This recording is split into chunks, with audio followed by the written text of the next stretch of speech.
Good afternoon, everyone. Welcome to the annual Warren Centre Innovation Lecture. My name is Diane Wiley. I'm the Head of School of Chemical and Biomolecular Engineering at the University of Sydney. Thank you to those of you who are joining us in the studio today, and also a welcome to those of you joining us online. Before we start, I would like to acknowledge the traditional custodians of the land where we are broadcasting from today, the Gadigal people of the Eora Nation, and acknowledge the tradition of custodianship and law of country on which all of the University of Sydney campuses stand, and wherever you may be joining us from today. I would also like to pay my respects to any elders past, present and emerging who are present with us either in person or online. For those of us here in the studio, there are a few housekeeping items. First, in the case of a fire, please exit out the back doors that you came in and proceed through the glass doors. The evacuation meeting point is located up the stair in the courtyard. Lavatories are located on level 1 to the right of the ticket sales booth. The lecture will be filmed and made available online following the event. If you have any concerns regarding the filming, please inform the support staff. There will be a Q&A session following the presentation. So for those of you online, please feel free to use the Slido function at any time during the lecture to submit your questions so that we're ready to go with questions at the end of the presentation.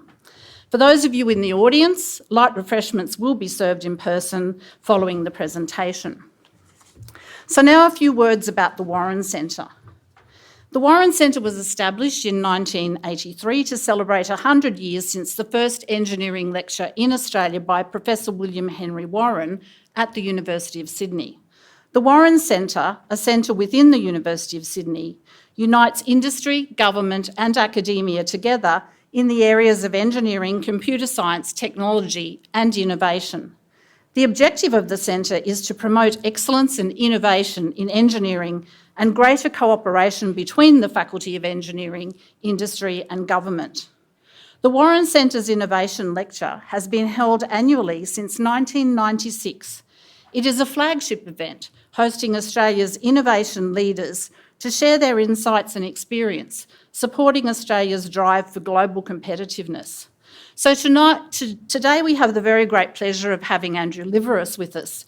As many of you know, Andrew is a global business leader and second-generation Greek Australian who rose from his humble background in Darwin to lead the global Fortune 50 corporation, now known as Dow. Andrew has advised 3 US presidents and most recently the Australian government with his role at the National COVID-19 Commission. Andrew also holds an amazing range of other roles such as chairman, deputy chairman, trustee, advisor and member of a very diverse range of manufacturing companies, banks, not-for-profit organisations and a university. Andrew advocates for the criticality of manufacturing in building valuable skills and delivering solutions for this century, an era of sustainability, digitisation and geopolitical dynamism.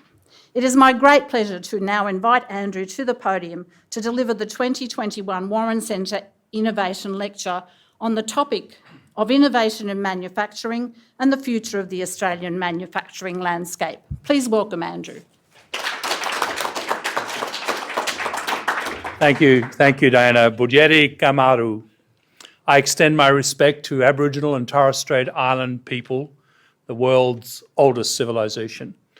It is a privilege to begin by acknowledging the traditional custodians of the land on which we all stand today, and I pay my respects to elders past and present.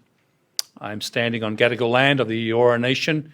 It always was and always will be Aboriginal land. Vice-Chancellor Professor Stephen Garton, Faculty of Engineering Dean Professor Willie Zwiampol, that was always a tongue twister, Warren Centre Advisory Board Co-Chairs John Lear and Fiona Marnie, distinguished guests, ladies and gentlemen, friends. It is truly an honour to be invited to deliver the Warren Centre Innovation Lecture in 2021. I'm truly humbled to be in the company of so many accomplished engineers and to celebrate one of Australia's most industrious engineers, Professor William Henry Warren.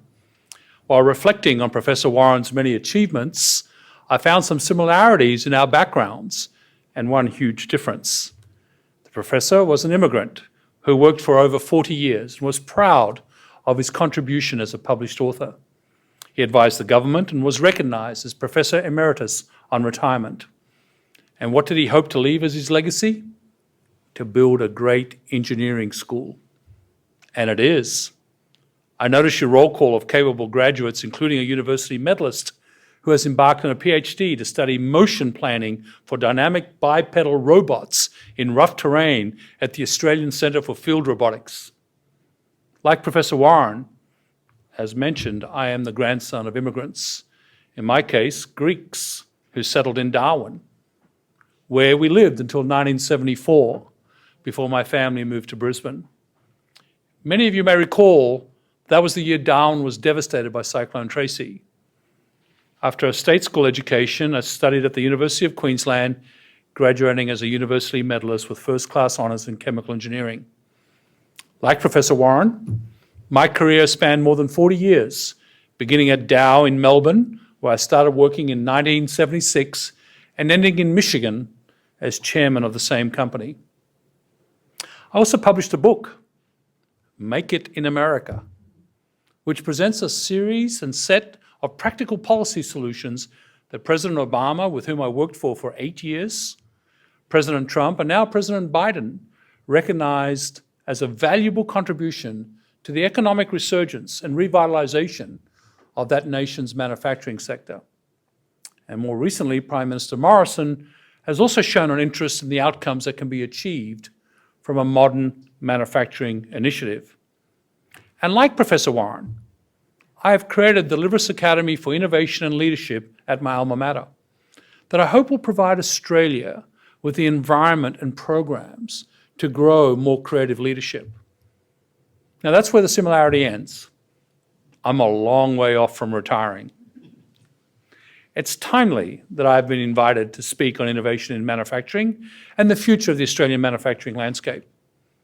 As I reflected on the topic, 3 important questions came to mind. Firstly, where do we find ourselves today? And how do we plan to respond to the challenges before us? Finally, how ambitious must we be? So, where do we find ourselves today? The pandemic has extracted an unimaginably heavy toll globally, with the death of 3,737,818 mothers, fathers, children, aunts, uncles, friends, and colleagues.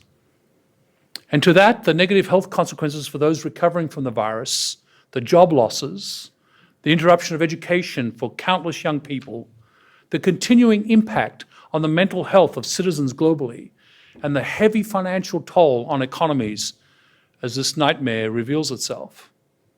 I am moved by the important work done by frontline workers. These women and men can sometimes be overlooked and without whom societies and economies do not function.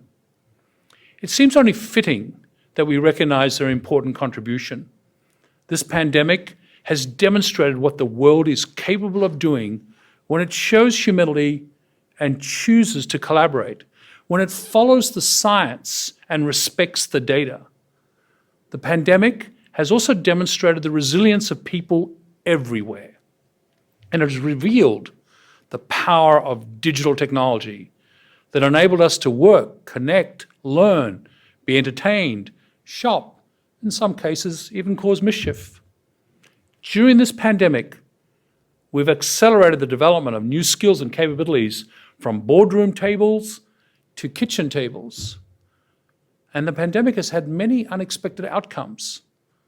To Zoom has now become a verb. Telehealth platforms like Australia's CoView are being used successfully to bridge the physical divide between city and country and make it simpler for those with mobility issues to access healthcare. Robots supported the picking, packing, and delivery of products due to the increased demand. Everyone now knows what a QR code is and how to use it. Big data has enabled governments to track and trace and inform public health decisions. It has been used to forecast trends and to save lives. We now use genomic sequencing of sewage to identify potential hotspots. The pandemic has also shone light on the weakness of global supply chains, increased sovereign risk, and demonstrated what can happen when politics or economics override decisions on health. And with each of these challenges, engineers and entrepreneurs came together to solve problems. It has been the engineers, the women and men who are here today, who stood up and responded to the call by the Australian Manufacturing Growth Centre to register with offers of assistance. You retooled factories to produce ventilators. You manufactured the hand sanitizers and the PPE required. And importantly, you also made it possible to manufacture the vaccine at scale. It's a remarkable demonstration of Australia at its best. It has been humbling to watch a nation prioritise the health of its people, and saving countless lives. The question then is, how are we faring economically? We are a nation of 25 million people from 270 different ethnic groups in a region of almost 4.7 billion people. Our customers buy over 254 billion Australian dollars in products and services from us. And the biggest customer, China, accounts for almost 40% of our total exports when you include Hong Kong, which is a big shift from 1995, when a quarter of our exports went actually to Japan. We're also the 10th richest country in the world, with a GDP per capita of almost 52,000 US dollars, according to the IMF.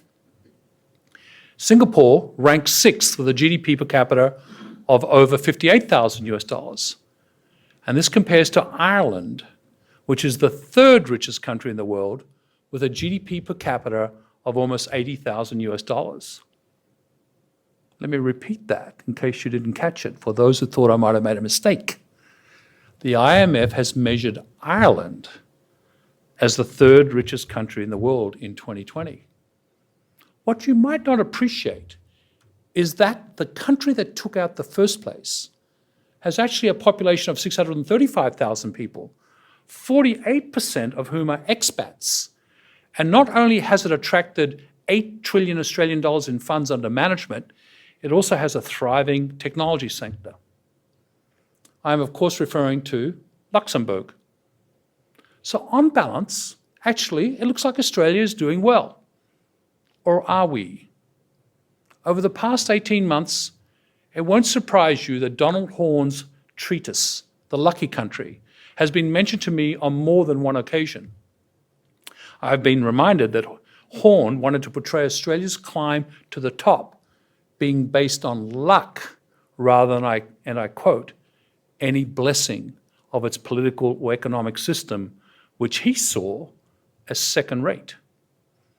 It is interesting that recently released research suggests that luck is indeed, in fact, an important factor in driving the success of many operations. And as far as Horne's observations regarding political systems go, far be it for me to complain about second-rate systems, having returned to Australia prior to the last election in the United States. There is one element on which I actually completely agree with Horne. His lament, and indeed mine, if I am to be completely honest, is the lack of sufficient innovation and ambition.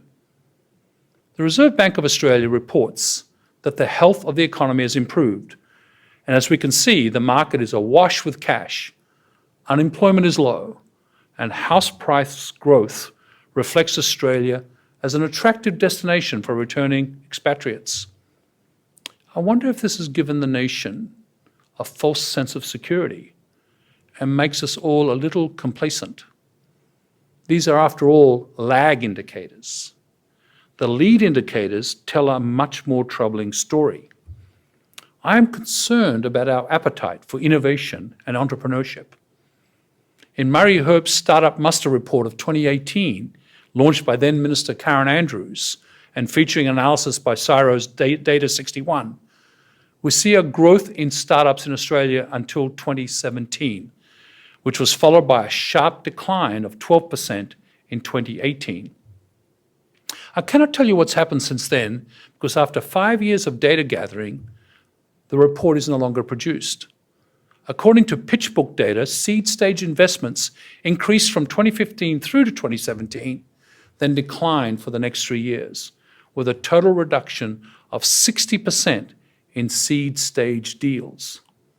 And when you examine the early stage venture capital limited partnerships registration database, registrations increased each year until 2017, then dropped in subsequent years. You can see a theme emerging. And the Startup Oz Crossroads report in 2020 tells us both the number of deals and the aggregate dollars invested in early stage Australian startups between June 2014 and 2019 has indeed fallen. And in each case, the point needs to be made. Successful startups are the fuel driving an economy's performance. The Economist recently reported that at the start of the 21st century, 41 of the world's 100 most valuable companies were based in Europe, including Britain and Switzerland, but excluding Russia and Turkey. Today, only 15 of the world's 100 most valuable companies are based in Europe.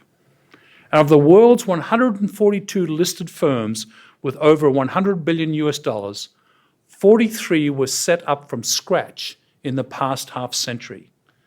27 of those are found in America, and 10 are found in China. So I wonder whether now is the time for us to be courageous and plan for an economy that is forward-looking, so that we maintain and in fact improve our standard of living in this great country of ours. Perhaps we can think about transforming our economy to one that relies more on adding value to the raw materials we dig up, or resetting our economy to rely more on invention, innovation, and entrepreneurial companies that tap the talent and ingenuity of Australians who currently serve in global companies. Maybe it's time to create an economy that takes advantage of the digital revolution we've all really embraced over the past 18 months.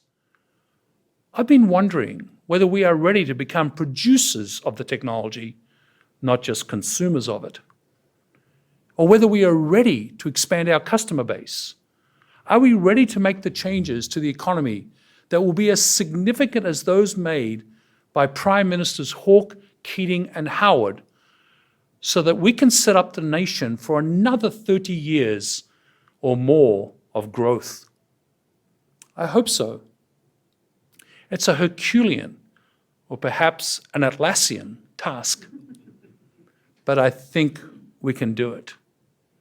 As I was jotting down examples from overseas I could give today, and was conscious that in Australia, making international comparisons is a tricky process. Someone always finds a reason why an idea can't work here. I have always found benchmarking in my professional career as a useful tool to give me a sense of where I am.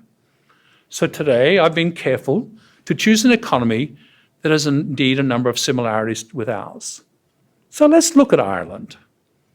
It's a country with a reasonably similar language, culture, and system of government as ours. I chose it because the transformation of the Irish economy since the dark days of 2008 is absolutely nothing short of remarkable. Here's what the Irish economy looked like in 1995, heavy on hardware and agriculture. And here it is, facing into the GFC in 2008, when digital technology starts to take center stage, along with services and pharmaceuticals. By 2017, we see the full effect of the transformation of Ireland's economy. And while Ireland was sending the bulk of its exports to the UK and the EU in 1995, by 2017, over a quarter of all of its exports are imported by the United States. Ireland does not have a trade deficit with the United States. And to support this growth, an estimated 644,400 people came to Ireland. That accounts for almost 13% of the total Irish population. The largest group of immigrants are born in Poland, not the United Kingdom, as you would expect. Like any economy that experiences this rate of growth, Ireland confronted upheaval, particularly in social housing, which they, of course, are addressing. So what will it take for Australia to change its trajectory? I think we will need to begin with a change of attitude and a shift in our perspective from being satisfied and inward-looking to being a little uncomfortable and far more outward-looking. We also need to address some systemic and long-standing issues. For instance, we sign free trade agreements and then we don't exploit them. We've had a free trade agreement with the United States signed in 2005, and unlike Ireland, we're in deficit, and for some unknown reason we celebrate this rather than address it. This makes no sense to me at all. I would rather hear that we are finding ways to get US companies to invest more in Australia's exports and in our people. We invest in research, and we don't leverage our investment by commercializing it at sufficient levels, and we get hung up over IP ownership in a fast-moving world. We have been entering into public-private partnerships since 2000, and the literature suggests that most of these have been as a way to de-risk projects and outsource delivery. Fine, but other countries are using the public-private partnership model to increase collaboration and create opportunities for growing new sectors. As I mentioned earlier, we do not launch or scale enough high-growth startups into global markets, and the reasons for this are well understood. Now they need to be addressed, and quickly. Unlike companies like Wesfarmers, BHP, Westpac, and a few others I can mention, too few of our established enterprises have truly begun their digital transformation and their transformation programs in earnest. That means they are carrying costs they shouldn't be carrying. It means their customers and their staff are not getting as good an experience as they should and could. It also means they aren't innovating enough, which means they're also not taking advantage of the world-class research being done at the University of Sydney, as I saw an hour or two ago, or at my alma mater. It means that they're under threat from global digital direct and indirect competitors. Sitting ducks is the technical term, I believe. There are many global multinationals in Australia, but they've sent their sales teams, not their manufacturing, R&D, or their innovation capability. Unlike our Chinese neighbours, we have not attracted the factories, nor the research and development laboratories, nor the production facilities that are needed to then develop the next generation of products, giving us a competitive advantage. In 1990, when I visited China that year, there were only 4 foreign-owned R&D facilities in that country. In 2010, there were over 40,000. We seem to have overlooked the fact that if we own production, we own research and development. And if we own research and development, we own the products. This then becomes our competitive advantage. Manufacturing then becomes a capability, and modern manufacturing becomes an ecosystem. And as every engineer will tell you, the ecosystem of manufacturing is from research to prototyping, to production, to scaling, and selling and designing the prototype for the next product, which then gives you the next research project. And yet, we haven't invested in building a competitive advantage in enough sectors, nor have we invested in building the ecosystems, because we have insufficient production capability in Australia. And while we graduate thousands of students annually, many don't have the opportunity to gain world-class product development experience unless they indeed travel to global markets. And I read headlines saying that employers can't find talent. I'm wondering how that works when 480,000 Australians have returned from ecosystems from around the world as a consequence of the pandemic, as reported by DFAT. So where has this all left Australia in relation to other nations? We have dropped from number 55 in 1995 to number 87 in 2018 on the Atlas of Economic Complexity published by Harvard University. The Economic Complexity Index is a ranking of countries based on the diversity and complexity of their export basket. High complexity countries are home to a range of sophisticated, specialized capabilities and are therefore able to produce a highly diversified set of complex products. Economic complexity expresses the diversity and sophistication of the productive capabilities embedded in the exports of each country. Our trajectory confirms an economy that relies on digging and shipping its natural resources efficiently by not adding any value to them, leaving those profits to other countries. An economy that is not adding value by making things for export to global markets is one that is not using the skills of its people. I would be disappointed if those listening today thought I was discounting the efforts of the many successful manufacturing companies across the country that are indeed doing all these things. I'm in fact just suggesting we need more of you, clustered around specific sectors and supported by more complete ecosystems. So whose job is it to make this happen? It's everyone's job. Successful ecosystems from Silicon Valley to Singapore, Estonia to Israel, Ireland to Canada have the following common features. They have bipartisan support for industry and innovation policies, and they take a long-term focus. Their public servants develop the skill and experience they need to execute agreed outcomes at speed, in-house, and reducing their reliance on outsourcing. These economies create and support a thriving innovation ecosystem. They invest in their people and have built a strong pipeline of talent in areas of current and future need. They're established companies, whether large or small, are moving fast with their digital transformation. They attract global R&D hubs and manufacturing to the country. And their public-private partnerships model comes from the top of government, and they are direction setting. They also commercialize their IP. And an important point, particularly as it relates to China, Israel, and Ireland, they actively engage with their diaspora. Without wishing to dwell on the negatives, I do think we need to be realistic about where we find ourselves. Our largest customer, to whom we sell 40% of our products and services, is now choosing to buy its coal, barley, seafood, wine, tourism, and education from our competitors. Iron ore, that is said to be of comparable quality to ours, will soon be available from Sierra Leone. It is reported that our national debt is expected to rise to almost $1 trillion by 2024-2025. We have high energy costs that materially impact the competitiveness of our manufacturers.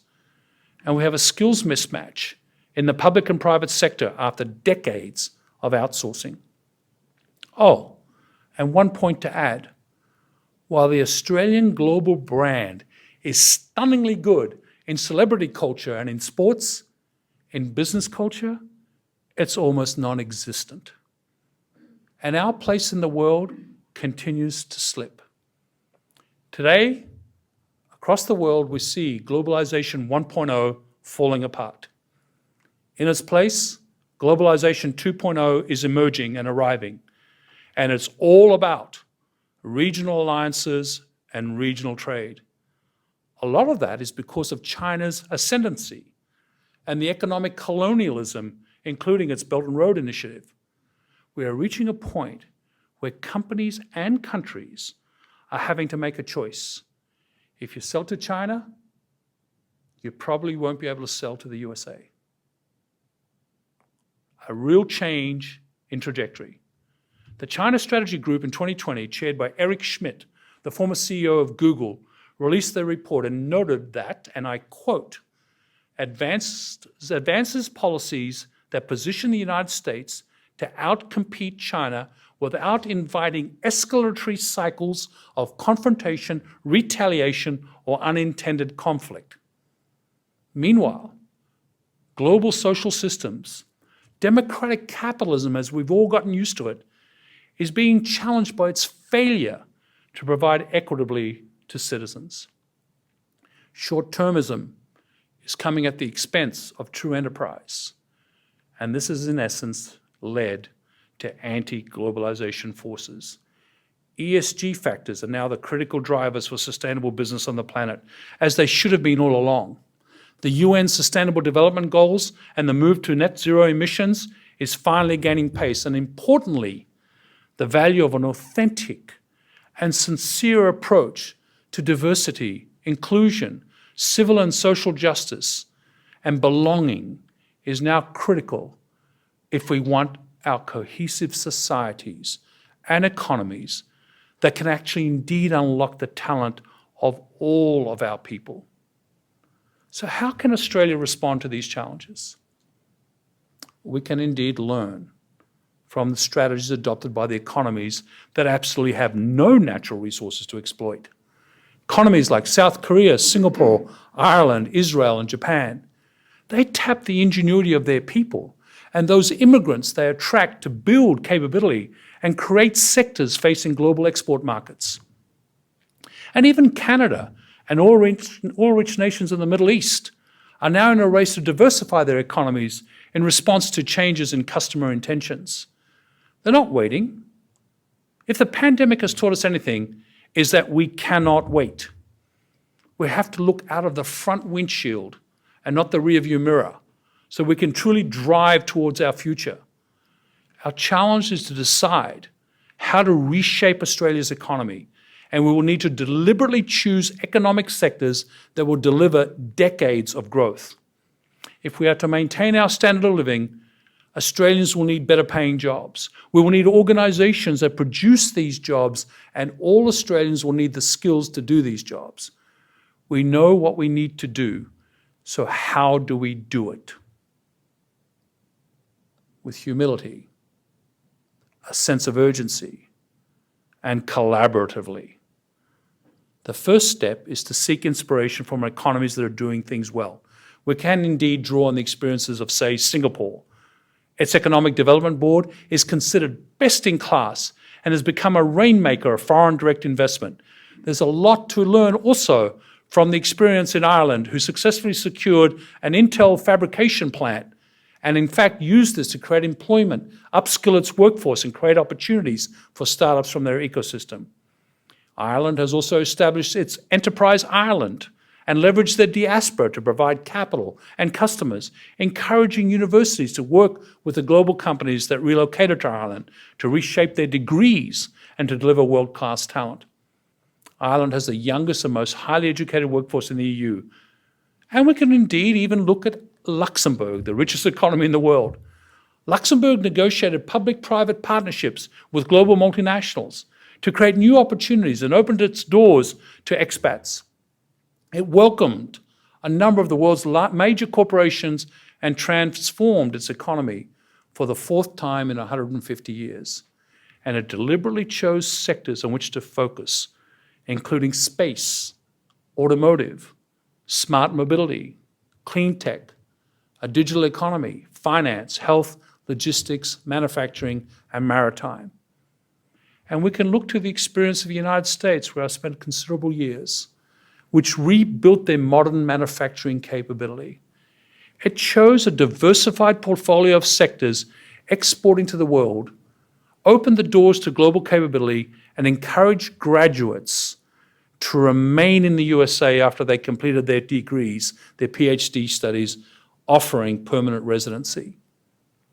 They're investing public funds in infrastructure and sectors where R&D is required and negotiating strategic public-private partnerships.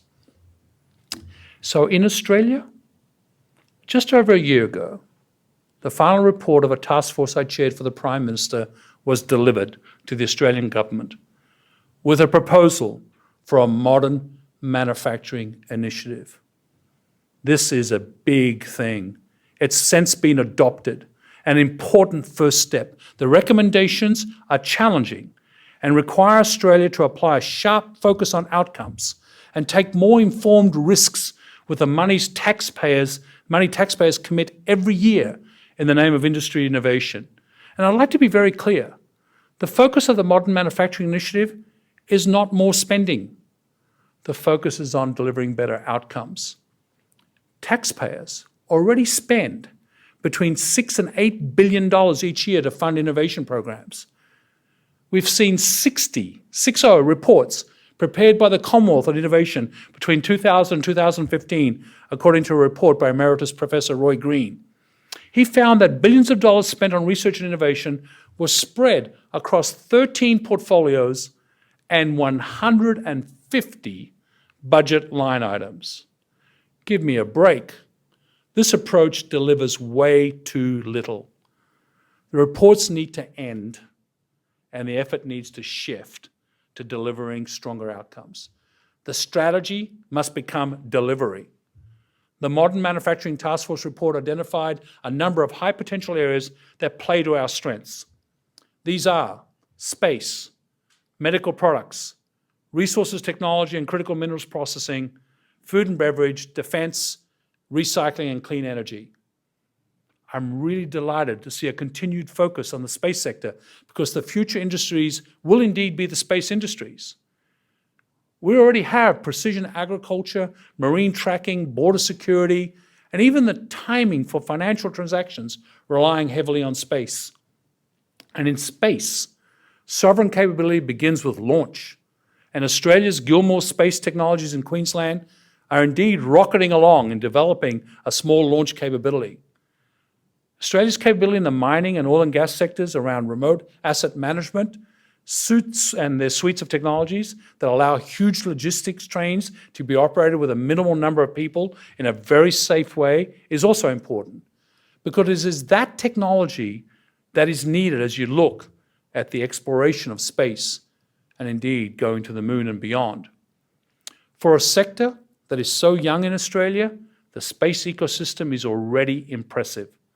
Enrico Palomo, the newly appointed CEO of the Australian Space Agency, who also delivered the Warren Centre Innovation Lecture in 2014, returned to Australia recently to join the agency from Virgin Galactic.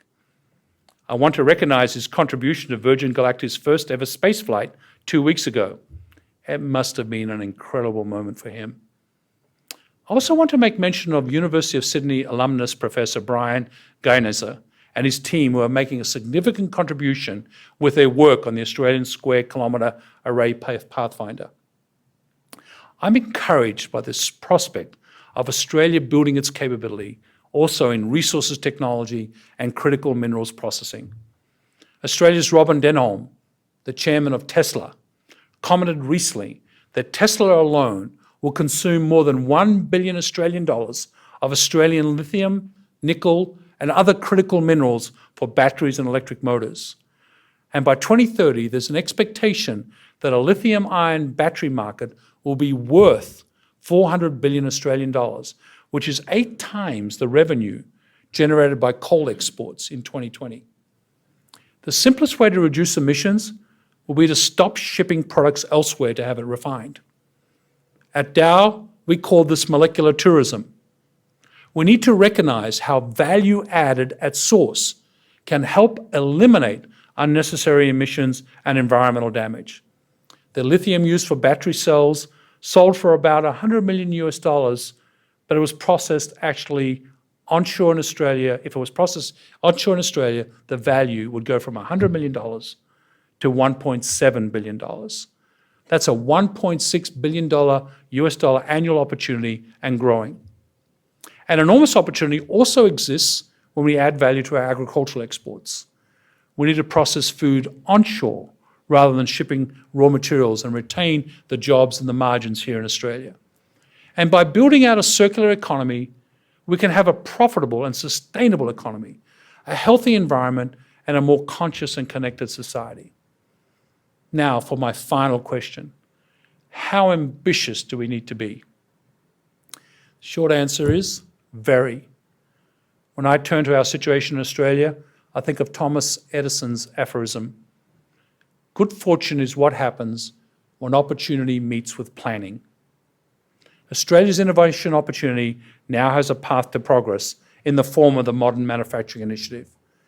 We're bringing together all the elements to deliver the outcomes. This initiative indeed begins with a plan. It doesn't end with it. I want to take a moment to recognise Prime Minister Morrison's engagement and support of the work that's been done to deliver the Modern Manufacturing Initiative. Like Professor Warren, I've worked with governments in Australia since 2004. Because of global events, we've made more progress in the past 12 months than we have in the past 17 years. But back to the question of how ambitious we need to be.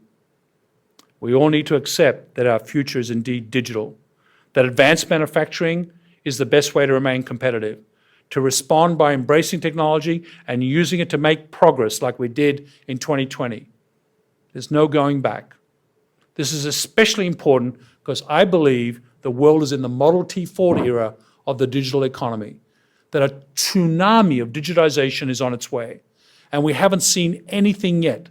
Advanced analytics, software, AI, edge computing has arrived. We also have smart search, smart cameras, being able to use AI to distill information to be used by humans and protected by cyber. The world's leading nations are sitting at around Industry 4.0, and I'm thinking of Germany in particular when I make that statement. Australian industry is regarded by many around the world as hovering at around the Industry 2.0 level. Some might argue we might even be at 3.0. Our opportunity is to leapfrog to 5.0.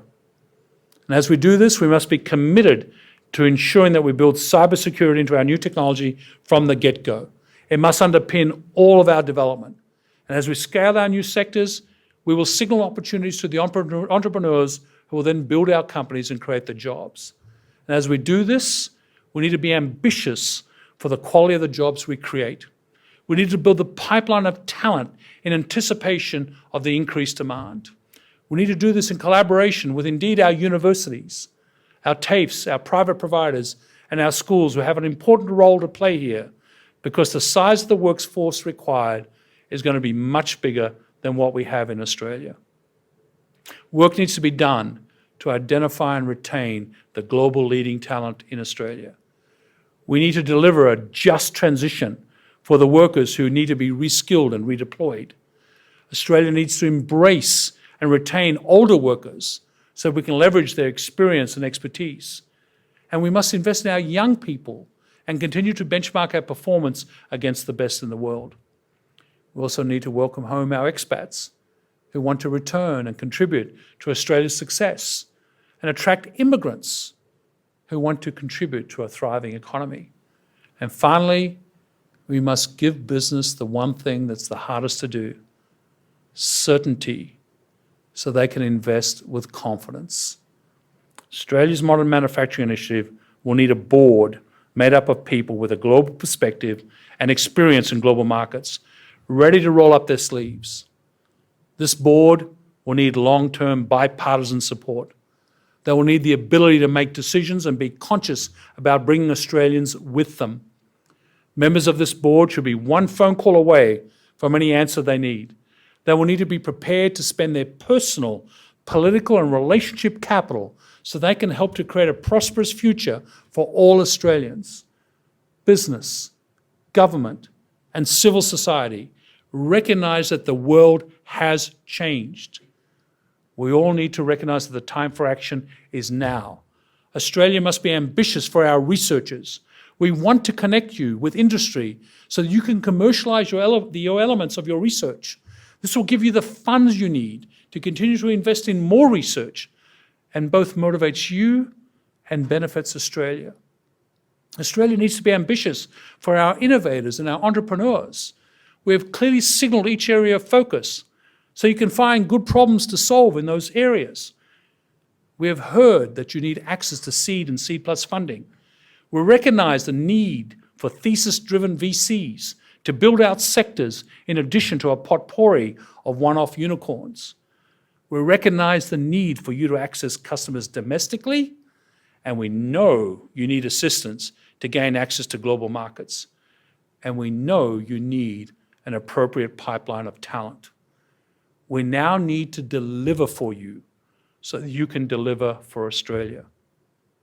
Australia needs to be ambitious for our established public and private sector opportunities. It's time to get your house in order. Thought needs to be given to how you will reshape your respective organisations to remove cost, remove friction, improve satisfaction, how you will redefine, retain, reskill and redeploy your workforce from the boardroom to the shop front. We're in the 21st century, not the 20th. We need you to become globally competitive and to extend the life of your enterprises so that you can continue to employ Australians. We need you to invest in the commercialisation of research and innovation, and Australia needs you to become better customers for high-growth companies. And we need you to begin to invest more in launching startups created by people who know what they're talking about with subject matter expertise. Australia needs the public sector to become more ambitious. You have a monumental task ahead of you. Not only does the public sector need to double down and transform service delivery, you also need to wean yourself off the outsourcing model. It's a time to develop the expertise required to support your transformation in-house. It's time to reset the public-private partnership model as a way to gain skills, ideas and opportunities, not just to mitigate risk. And to my expat colleagues who, like me, returned home, Australia has never needed you more. I encourage you to take up the challenge by remaining on shore. And if you're planning to leave when the borders open, stay in touch. Sign up to Australia's diaspora organisation, advance.org. Make yourselves available to help Australia and Australians, to assist in the important work ahead of us. Ladies and gentlemen, this is Australia's time. This is Australia's future. It's time to unlock Australia's opportunity. So many of us know Australia is a country blessed with many gifts. And we all know that to whom much is given, much will be required. We all need to be very ambitious for our country and its people. There's a lot to do, which should be music to an engineer's ear. Now more than ever, we need to rally, reset the Australian economy so that it becomes one that is respectful of the environment, one that draws on the talent, ingenuity and determination of all of its people, one that creates opportunities for and with our young people. Finally, and perhaps most importantly, there has never been a more important time to recognise the precious elements that unite us. Our lands, our heritage, our cultures, our languages, our faiths, our identity, our future. Thank you.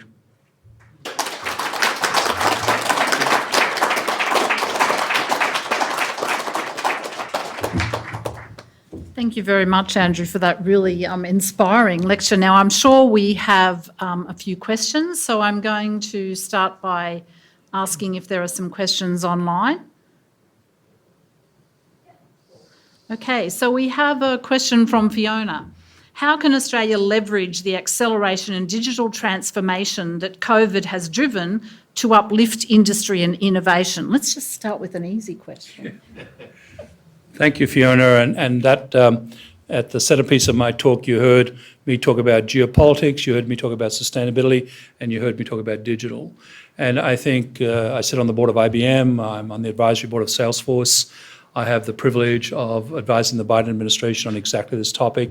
And I think what we've got to do is take a leaf out of these countries' books that I referred to and start by going to our government departments, putting in national interest capabilities, by procuring Australian capability, by encouraging the foreign companies that come here, whether they be in the defence sector, whether they be in the tech sector, to actually onshore capability to supply our government procurement. Secondarily, we need to take the $8 to $9 billion I referred to and actually focus it in on the digital sector and give the digital sector a chance to not just do soft tech, but to do deep tech. I heard that term several times today at this university. When I go to universities, I hear the term deep tech. I go anywhere else, I never hear it. I don't think people understand what deep tech is. Deep tech is, of course, the intersection of the sciences, physics, maths, chemistry, etc., with digital. And digital is transforming deep tech everywhere else. So I think it's an Australian opportunity, And I think it's one that we can actually direct through government procurement, through government funding and public-private partnerships and focus in the areas I've just mentioned.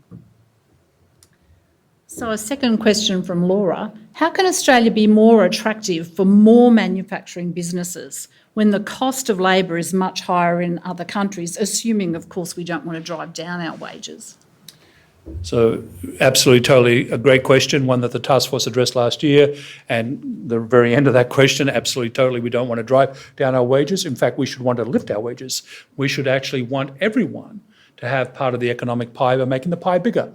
And making the pie bigger, it should be our goal. In fact, growing an economy, not by downsizing it on cost, but growing it in terms of revenue, is a wonderful way to have wages go up. So actually, I'm a big proponent of actually finding a way to have everyone participate by giving them the right skills, changing the education sector, getting the private partnership model in place. I think one of the things that I've noticed is that there is no cross-sectorial business voice in the country that actually speaks to that. It's very different in other countries, and I remember running Dow, we were in 162 countries, so I got to visit a lot of them, and I got to sit with governments, and I got to see the model that I'm talking about for this country. We need to get rid of the 20th century mindset. This is no longer government or business, no longer civil society or government, it's no longer tax and all that. Those are all old topics.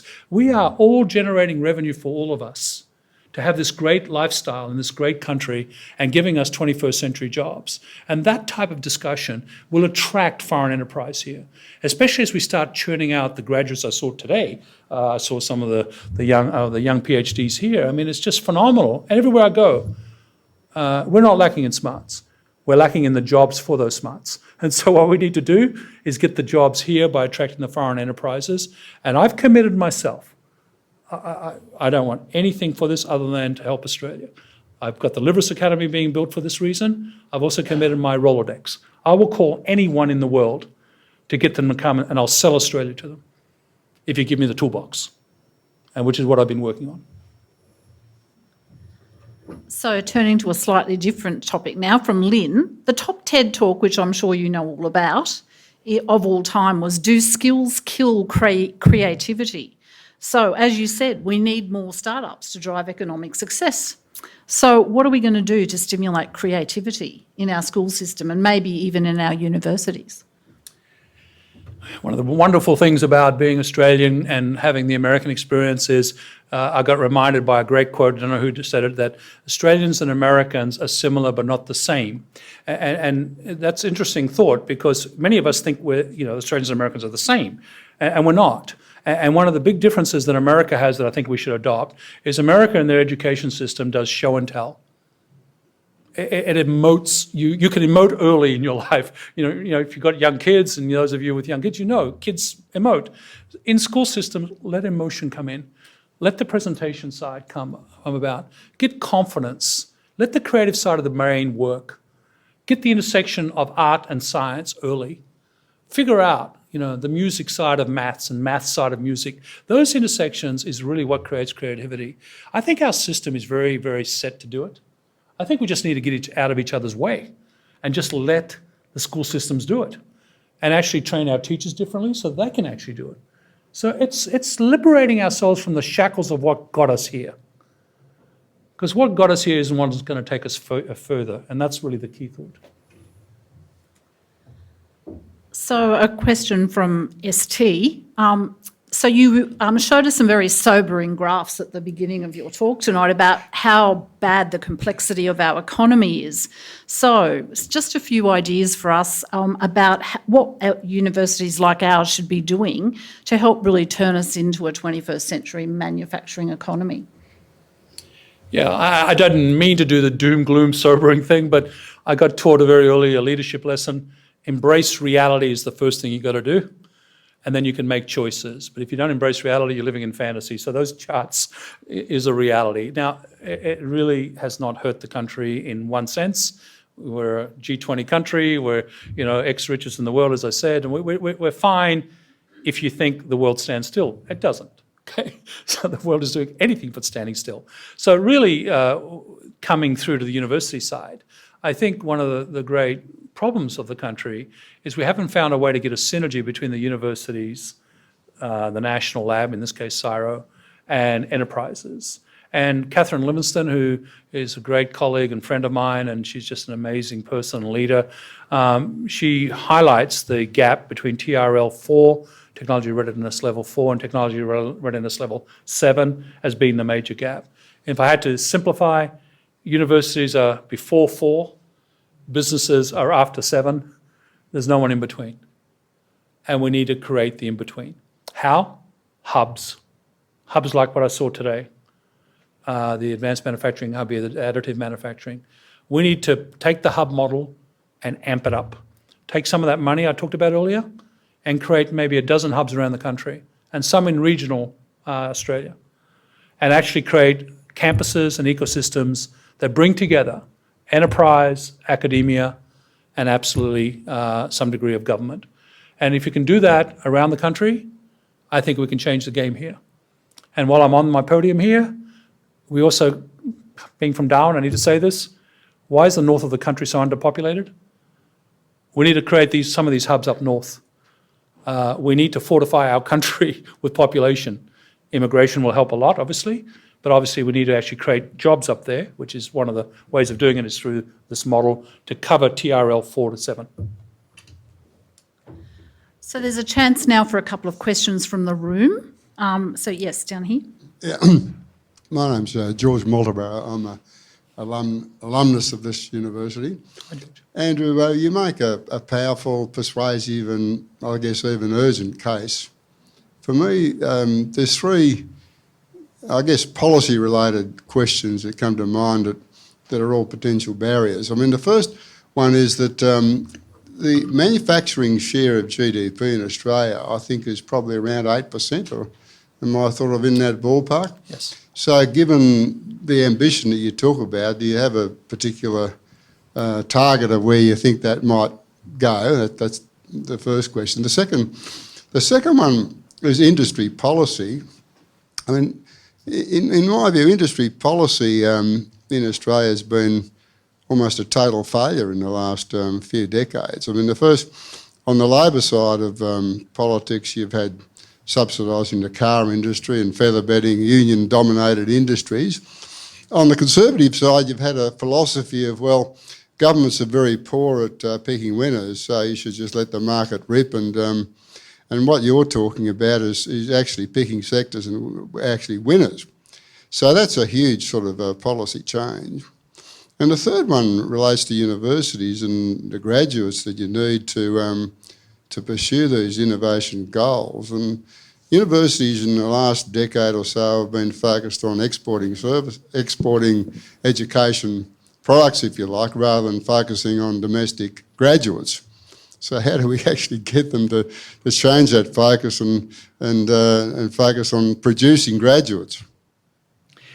Wonderful questions, George. Thank you. And I'm going to try and be brief given the time, but these are topics that are near and dear to my heart and frankly my frustration that led me to write a book in America called Make It in America, because I saw that exact same phenomena. The statistics in the US at the time was manufacturing was 11% of GDP. And so I wrote the book, and for that got basically conscripted into helping President Obama. And by the time of President Obama's end of term, manufacturing was 20% of GDP.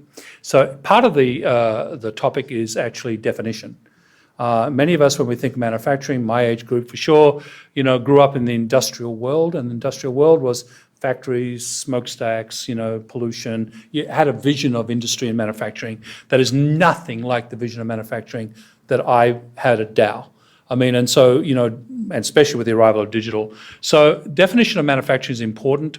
And in fact, the ecosystem of manufacturing, as I've already indicated, research all the way to design prototype for the next product, includes all the supply chains that surround them. And the number of jobs that we calculate out of the task force that we can create if we do in those 6 sectors, so not picking winners or losers, picking sectors where we can win. I like picking winners. So if we did the calculations that we talked about with the manufacturing task force, ABS numbers said we could create 170,000 direct jobs. But here's the kicker. the job multiplier in the ecosystem, in the manufacturing definition, which you enlarge out as a capability from research all the way to marketing, selling, and prototyping, is a 5 to 7 times multiplier.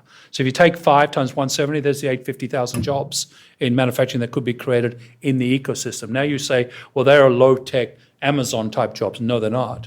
Okay, they're high-tech, highly digital, highly skilled jobs. Okay, you try and operate a modern-day transport and digital warehousing system today. You need heavily automation skills to manage the robots and manage the technology. So the percent of GDP number in Australia, aspirationally, it's roughly 6% right now. We believe it can get to 18% in the next 10 years if you stay consistent and continuous in industrial policy for the 21st century, which is the second question you asked. Industrial policy of the 21st century is nothing like the industrial policies of the 20th century, which in essence were union labour arbitrage discussions to protect jobs in the assembly line. Low-tech industries of the labour cost kind are not the domain of nations like ours. We will never want the labour costs to go with that, okay? In fact, frankly, we should worry about how those move around the world. We should be starting to source textiles and footwear and those sorts of jobs, products from countries like Fiji and places that we want to actually help grow economically. So the high-tech jobs in the supply chain, the industrial policy is what Scott Morrison is calling the Modern Manufacturing Initiative. It's a 21st century industrial policy in the broad definition of manufacturing. And last, on your graduates. Yeah, the university system here lost funding and had to create a new business model called overseas funds and grabbed the international market and did that successfully. Not realizing, of course, that it'd be a pandemic, the business model is now ripped away from them. So now they have to repurpose. And I have made some recommendations along those lines of repurposing around strategic focus. Let the universities collaborate with the private sector, hub by hub by hub. Let this be the hub for additive manufacturing and 3D printing and maybe some other areas around that. In Sydney, I'm talking about University of Sydney. Let University of New South Wales be the hub for something else. University of Queensland, the hub for something else. That's what we did under President Obama. We created 11 new modern industry innovation hubs across the entire country. University of Chicago, University of Detroit, Georgia Tech, you name them. And we said in those hubs, okay, the public sector money will go to you as a preference, but the private sector will come in and do dollar matching and IP sharing. Those frameworks launched 11 new innovation hubs like Silicon Valley in the US or like the Boston Corridor. We can do that here with the university sector and then produce the graduates those hubs need. Retool the graduation or the curricula so that the skills needed have jobs in those hubs. And I think if we stop competing with each other, the university sector here can develop PPP models. That's the vision. Yes? Yep. Sorry, please. Yeah, one last question here. Oh, sorry. Or two last questions. Last question, I'll try to be briefer. Hi, my name's Christopher Jansen. Hi, Christopher. And still involved in manufacturing. One of the things I see is Australia's a federation. So like we've seen with COVID and states competing with one another and what we do in that, we see the same thing with industry policy, where at the moment someone sees an opportunity, every state competes with that. And so it's actually competition between states rather than between Australia and overseas. And then what happens is we ended up with fragmented industries, and Australia's well known for its fragmentation of industries, so that we then see many hubs duplicating everything in different locations, and we don't get the benefits of focus and intellectual horsepower. What do we do about that? Yeah, so you give me easy problems to solve, I can see. The federation model, I talked about it at a speech I gave at the National Press Club last September, that we are definitely over-governed and therefore we suffer the problems that you just said in your question, so I won't repeat it. There are answers, and I have in the speech I talked about a manufacturing board, which is really what Ireland, Canada, all these other places that Canada's a good example of having a federated model too. And what they did was they made this manufacturing board, in our case, manufacturing board, their case, something else. They made it have state representation and the federal representation so that actually everyone was at the table talking about the synergy for the country And then what state got what or what province got what was worked out by, basically everyone getting something.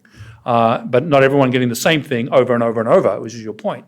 So the National Cabinet has shown us a way to do that. I know it's not a perfect vehicle, but I don't think we're going to throw out our system of government overnight. So let's work with the government we have and use the best-in-class practices from elsewhere. The Westminster-style government in the UK, Ireland, works if you can actually bring the states in and make them part of the decision-making. Thanks. And the last question. Hi, Andrew. It's Chris Fodweller. I chair an AI company, and I guess, firstly, congratulations on the progress you've made with the government on the Modern Manufacturing Initiative. I think that's great news. The budget had the digital economy strategy rolled out, which is beginning to cut, and that's good as well. I guess my question is firstly about productivity. Australia's productivity has stagnated since the internet boom in the 1990s. And every attempt we've made to improve that has met with rigidities in the economy. There's stakeholders, there's oppositions, and it seems to be part of the culture, the business culture, to resist change.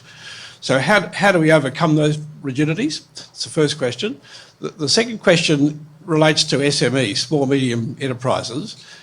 And clearly the government has a big focus on it. Sees obviously a lot of the economic growth in the SMEs.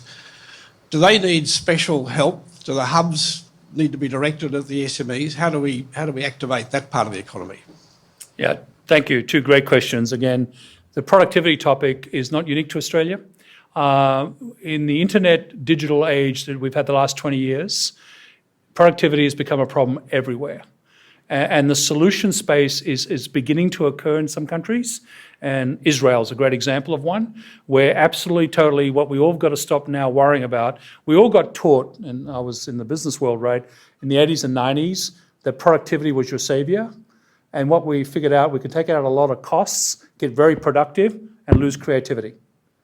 Creativity and productivity don't mix. It's not a great cocktail. So what Israel's doing is working on the creativity side and improving revenue on high margin products where the productivity point doesn't matter as much. And that's the solution.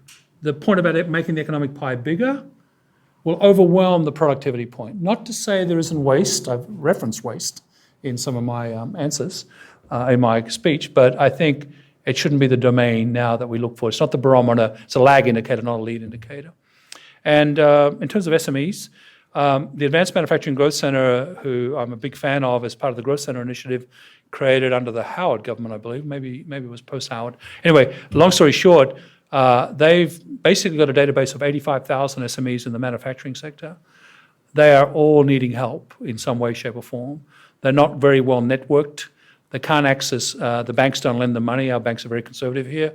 VCs are only now beginning. You heard my stats. So they do need help. And the government funding that the Modern Manufacturing Initiative announced, $1.3 billion, a lot of them are making applications to actually get that help. Now, that doesn't, just giving them money is not enough. You got to give them markets. And that's in my talk. I think we've got to do a much better job of marrying overseas markets with those SMEs. We've got to help the S become M and the M become bigger. We have no big companies here in the manufacturing sector, okay? Reasonably evident why. So now we need to use the digital economy to actually create those. But thank you, great questions.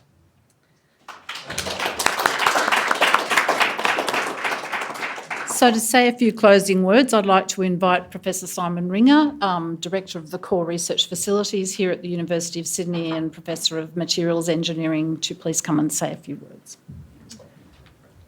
Thank you very much, Diane. And ladies and gentlemen, I have the happy task this evening to close out proceedings.